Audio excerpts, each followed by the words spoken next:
You want to support Roland Martin Unfiltered? Be sure to join our Bring the Funk fan club. Every dollar that you give to us supports our daily digital show. There's only one daily digital show out here that keeps it black and keep it real as Roland Martin Unfiltered. Support the Roland Martin Unfiltered daily digital show by going to RolandMartinUnfiltered.com. You can make this possible. It's necessary. All right, folks, every week we profile an author with a new book out on the show. This week, my guest is Dr. Marc Lamont Hill, whose new book is We Still Here, Pandemic, Policing, Protest, and Possibility. Mark, glad you're joining us. There are some English professors who are like, what the hell? We still here? Exactly. And they're probably saying to you, how can you be a so-called college professor and you just breaking all the rules? We still here. I broke every single rule, Roland, and I did it on purpose because I said that I needed to, and it's funny, the publishing house said the same thing. You know, at first they were like, I think you want to say we are still here or we're still here. And I was like, I said what I said. And the reason is because I needed to inspire people with the message of hope and possibility. I mean, we struggling out here. It's a dark moment, but we're going to be victorious. And so my book gives a critical analysis of the moment, but it's a reminder that despite all the evidence to the contrary, all the fights to destroy us, centuries of violence against us, we still here and we ain't going nowhere. Folks, the book examines the conditions that led black people to where we are today. So, Mark, let's break that down. We talk about the pandemic.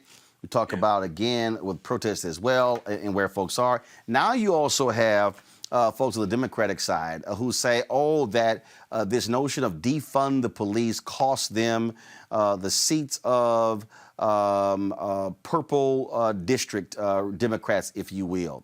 I'm still trying to find the evidence of that.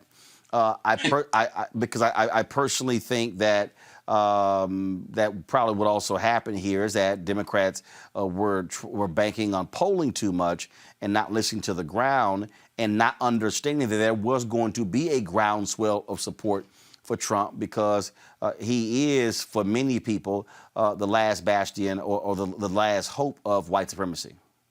I think that's exactly right. I mean, what we saw on November 4th, the day after the election, is that we didn't have a grand referendum on Trump, or a grand repudiation of Trump. We had 73 million people, give or take, and say that Trump was their guy. It shows just how much people are holding on to white supremacy, how much they're holding on to Trumpism writ large. And that's the issue here. It's not that Democrats didn't run from socialism enough, or they talked about defunding police and Medicare for all and Green New Deals too much, despite what the losers of some House seats would suggest. I happen to agree with AOC on this, and that is that when we ran on the values, when people ran on the values that people are demanding and pushing and advancing, people were successful. The people she campaigned for did just fine. The people who wouldn't let her stand near them suddenly had some trouble. Now, I'm not saying she's the deal maker or deal breaker. It's that she's a signpost of of a certain kind of progressive vision. And I think you're right. They listened to those posters. Those same posters had Trump underperforming by 3, 4, 6 points in a lot of these states that he ended up winning or narrowly losing. And so we got to stop listening to the polls, and we have to stop voting our fears and instead vote our hopes. And that's part of what I talk about in the book is we need to not just talk about what we don't want. We need an affirmative vision of what we do want. It's hard as hell to win an office simply by telling people I'm not that guy or I'm not that woman. Also, I think Democrats and I think Joe Biden and Democrats did the exact same thing that Hillary Clinton did, which I thought was a mistake. They tried to separate the Republican Party from Trump and tell folks, no. It's not them, it's him. I kept saying, no, hell no. It's him and them. He simply is saying out loud what they've always said privately. 100% true. 100% true. He emboldens them. He's able to allow a Mitch McConnell or Lindsey Graham to be more powerful, but he's also able to allow that random Republican rep, in the middle of the country to have a voice and a power. And so you're right. Trump isn't flying solo here. They love what he's doing. They love what he's saying because he can do it without filter, without varnish. He can be who he wants to be. And that's why we had such a sober awakening, even though many of us woke up on November 4th frustrated and scared because we didn't know who was going to win yet. And, and some of that went away by the 7th when we knew there was going to be a clear winner. There's still a sense that that we have so much more work to do. There's still a sense of fear and anxiety and stress, and it's because there's a whole lot more Trumps scattered around this country, holding not just House and Senate seats, but also they're in the state house, they're in the mayor's office, they're in the governor's office, they're in city council seats all around this country, and that's the work we got to continue to do, fixing that. You write about the murder of George Floyd, and I contend that right now I think what we're doing is I believe that we're using wrong language. I keep casting this period that we're in terms of the third Reconstruction. I look at this thing in terms of that first Reconstruction, 12 years, 1865 to 1877. I look at the second Reconstruction, 1954, 1970, and then now being the third one. And I think if we only frame this thing in terms of a reckoning, I believe we're missing out on how we must be casting a vision that is much larger. Again, first one 12 years, second arguably 16 years. I keep saying the next one has to be 20 plus more years of sustained focus and action in order to achieve or get close to as we can to a level playing field.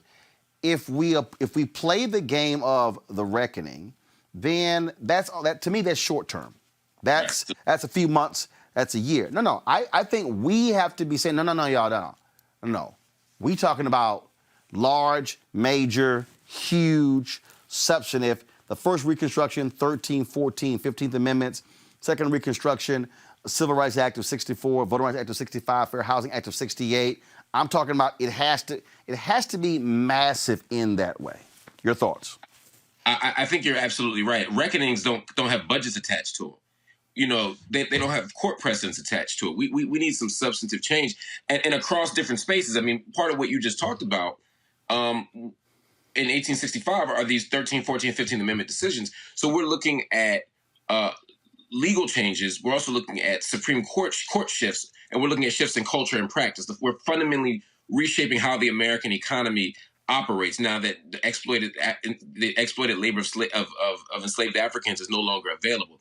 When you start in 1954, you start with Brown v. Board, right? So you're starting with, again, Supreme Court decision. And then by the time you get to 64, Public Accommodation, 65, Voting Rights Act, now you're looking at legislation. And again, changes on the ground, shifts in labor. We see a general strike with the Montgomery bus boycott. But we have a whole range of tactics and strategies being used right up to 1970. So similarly, if we say this third Reconstruction, to use your language, begins, I would say, around 2014 when the Ferguson uprisings begin.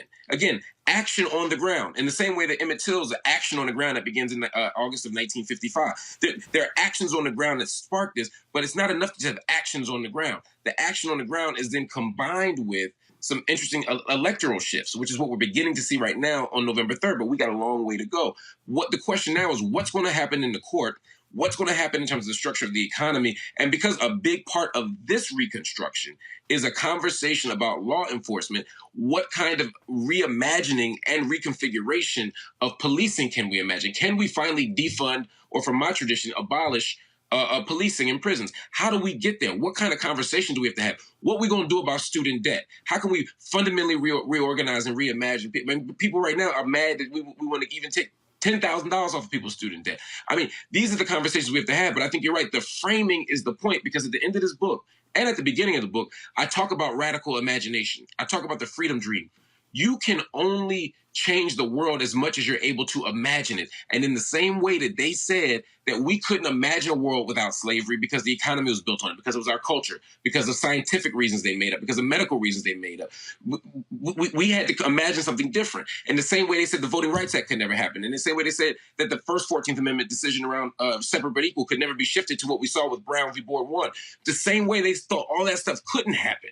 The same way they thought none of that stuff could happen. We were able to build something different and better. And now we have to be able to imagine a world different and better. In the same way that in 1906, we imagined that no fraternity could get better than Alpha. And then in 1911, we were able to create Kappa Alpha Psi and fundamentally reimagine and improve the world.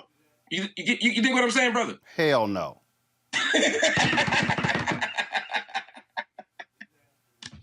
Hell no. I thought you was with me. Now, you know doggone well that last part is absolutely something that came from Newsmax and OANN. I mean, you know that. I mean, that's not even, I mean, even your fellow Kappas are saying, yeah, I think he went a little too far with that one. They said he tried it, but it didn't work. It didn't work. No, you know doggone well that ain't the case. When you talk about this notion of protest. Yeah. I think, let me just put it to you this way. We saw so many Black Lives Matter protests taking place in the last 3 or 4 years of Obama. What do you think about what the hell happened in the first 3 years of Trump? Where did it go? Where did they go? It's a great question. I mean, I think they were there. One of the things that I would say is, you know, working with Black Lives Matter in Philly, I can tell you the resistance never stopped. The protesting never stopped. I think they became far more local. I think they were responsive to more issues. I think you saw the movement for Black Lives become more encompassing of a bunch of other grassroots organizations. And the shift wasn't just to be on the ground talking, because some people were saying, all y'all do is protest. Where's the legislation? Where's the policy? A lot of folk moved in the policy realm. A lot of folks started taking on projects that were trying to actually change the way police departments function, the way mayor's offices function. So I think you saw that. Now, your point, though, is still a good one, right? Which is that in the first 3 years of Trump, there was a hell of a lot to be on the ground about. Whether it's Charlottesville, whether it's this, whether it's that, whether it's immigration, all of these questions are questions that we should be in solidarity with or directly affect us. But I do think Black Lives Matter was there. I think we were on the ground in lots of facets. It just didn't look like the national spectacle. And part of it, Roland, as you know, is that a lot of these corporate media outlets, you know, they became so obsessed with Trump that when we were on the streets, when we were on the ground, they didn't want to show that. And they made their money making Trump president, and they made their money selling us Trump all the time. And as a result, we didn't get all the stories about what was really happening. Well, which is one of the reasons why I keep arguing that you've got to have independent Black-owned media, because if you keep, if your whole, like, look, and I'll be honest with you, I mean, I told some of the Black Lives Matter activists when they broke an exclusive, they gave it to the New York Times first, I was like, what the hell is that about? I said, will they be there? I said, when other media doesn't show up. I'm like, don't ignore Black media.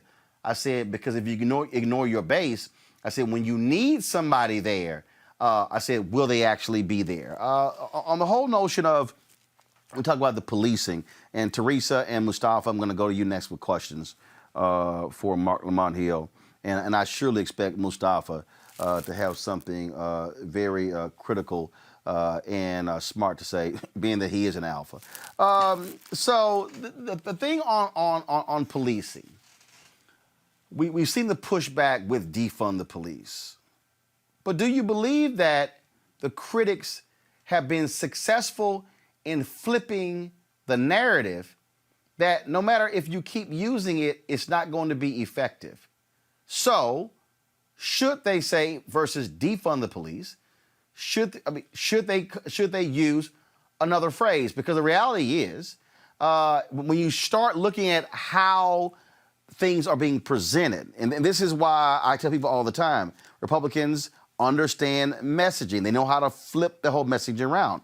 What should then happen? It's a good question. I mean, I happen to believe that we have to have this balance of being practical and pragmatic for sure. And messaging does matter. But I think we also have to hold a principled line at times, and not allow the kind of quickness of the moment to make us think something's not going to work. You know, in slavery now, women's rights now, women's suffrage now, rather, were slogans that were pushed for that ultimately were successful. But it took time, and people certainly said no to all of these.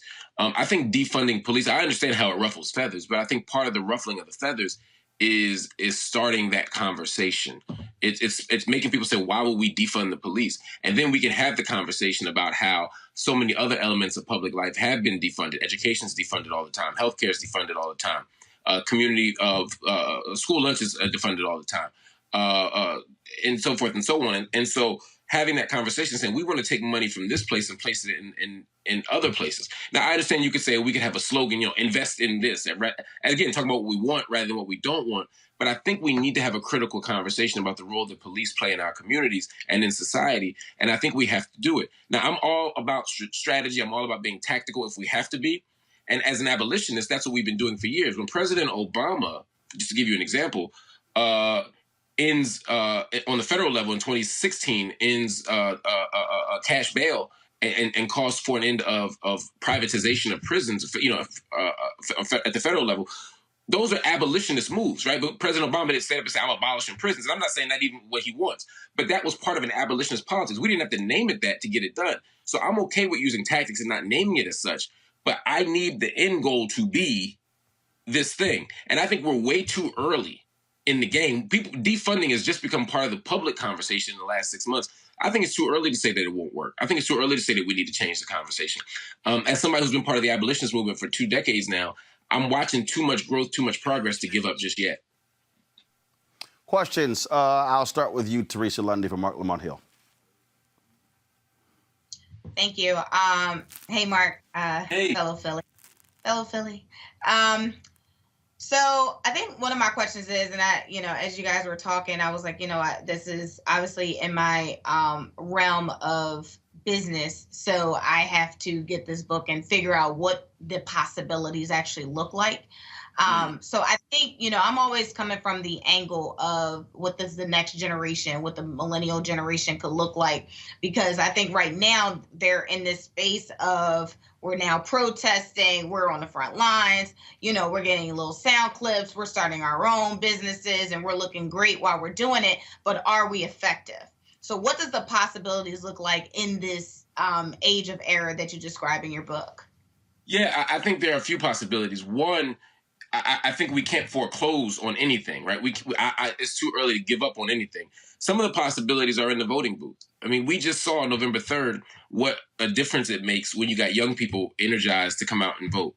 You see what happens when we put all of our time and money into, and quite frankly, what the Clinton campaign could have done 4 years ago by being much more targeted and specific and diligent in addressing certain voters or certain bases. But when you see that there's 73 million people on the table who went for Trump, many of whom were undecided, millions were undecided, or at least could have gone the other way, we know that we have so much more room to grow. So at the electoral level, there's so much room to do. But at the imaginative level, there's so much more we can do. We can think about how we can reimagine this economy. We can think about how we could properly address small business owners. One of the things I talk about in this book is how the PPP loans. You got companies like Shake Shack, which are worth billions. They have 6,000 employees getting small business loans that were designed for people with 50 employees or less, and small businesses up the street couldn't. We have to, and how many hundreds of them were publicly traded? Dozens, 110 of them, I believe, had donated to Trump or some Trump-related PAC in the last 5 years. So we see what inside baseball looks like. We have to unpack that stuff and say, what are the possibilities of an economy that really tries to speak to small business owners? What does an economy look like that gives you more than a $1,200 check for over a 6-8 month period? What can this thing look like? And we also have to imagine a new social order. In Philadelphia, our hometown, Walter Wallace was killed. And people had a debate about whether the police should have shot him or not. What would they have done if they had a taser? Could they have talked him down? Could they have done this? Could they have done that? I'm saying let's have a more ambitious freedom dream. Let's have a more ambitious freedom dream that asks the question, how can we create a world where your mama ain't got to call the police when you're having a mental health episode? How can we create a world where people's needs are met so that the police don't have to be the first line and have to do all these jobs, tax collector in Ferguson, mental health advocate in Philadelphia, right? Domestic dispute person in Minneapolis. How can we reimagine the world so that people's needs are met differently? That's where I want to be. Mustafa. Mark, it's good to see you. I'm going to leave that revisionist history alone about Alpha and Kappa Alpha Psi. But the question is, as a scholar, and you're an incredible scholar. Was there anything in your research and creating the book that was surprising to you that you said, you know what, I have to have this in this book because it's going to be transformational. It's going to help folks move forward? Yeah, I have a chapter in this book called Corona Capitalism. And what I'm looking at is the way the pandemic has viciously affected the most vulnerable among us. At the same time, looking at how the billionaire class has grown, how much money they've made, how much they've increased their wealth. And when I looked at the numbers, there were times where I had to do a double take. I had to do a triple take because I was like, there's no way. There's absolutely no way. I'm looking at the book right now just to give you some context. In April of 2020, that's the same month that 20 Americans filed for unemployment. The wealth of American billionaires grew by 10%. It went up to 3.2 trillion.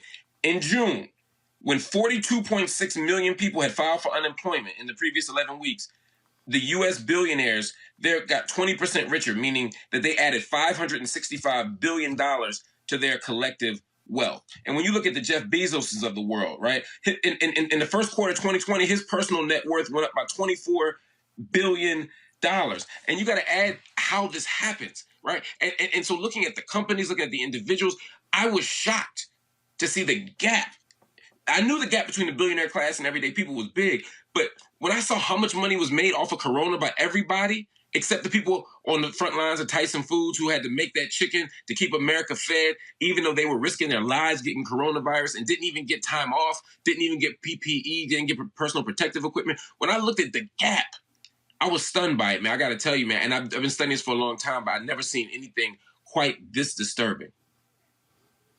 Folks, the book is called We Still Here, Pandemic, Policing, Protest, and Possibility by Dr. Marc Lamont Hill. And we certainly appreciate him being on the show. We don't like it when people come on with foul phrases they wear on T-shirts, and that simply is that. But we also know this here. Without Alpha, y'all will simply be Kappa Psi. Wow. I'll let you have that one. No. You can't let me have something. What you're really saying is, damn, I cannot come up with one that fast to respond to that one because, one, he ain't lying. See, Alpha's still topping y'all. I know. It's all good. It's all good. I appreciate it. Somebody has to join the youth groups. Marc Lamont Hill. I'm getting out of here. I don't feel safe here. It's too many. Yeah, you're right. That's right. You might want to go to a safe space. All right. See, that's how y'all Kappas do. All right, Marc Lamont Hill, we appreciate it. That's our Roland Martin Unfiltered video. It's time to be smart. When we control our institutions, we win. This is the most important news show on television of any racial background. Y'all put $2, $3, $4, $5, $10, $15, $20, $30 on this and keep this going. What you've done, Roland, since this crisis came out in full bloom.